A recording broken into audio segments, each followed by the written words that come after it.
deployed in Afghanistan. He's got 2 more months, and I have a 4-year-old, and it's just me and her.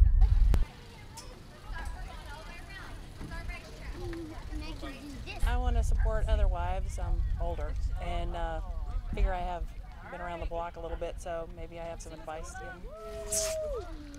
Well, my husband's been in the Marine Corps. He was 4 years, got out, went back in. So we've been here 10 years. So, get to know things. Even though I don't live on base, start to know things. Tell us a little bit about your story about with your daughter. We actually gave up on having babies. Took us 13 years. And he went on to Iraq, came back. About 3 months later, I got pregnant. I was 42 years old. Wow. And then he left when I was 6 months pregnant. Wow. So my family, South Carolina.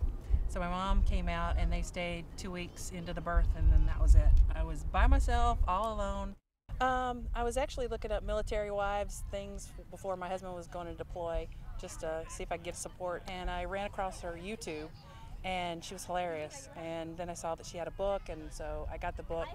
And she makes me laugh, and I love her dearly. And make deployments. You could laugh more than you could cry, so it helps.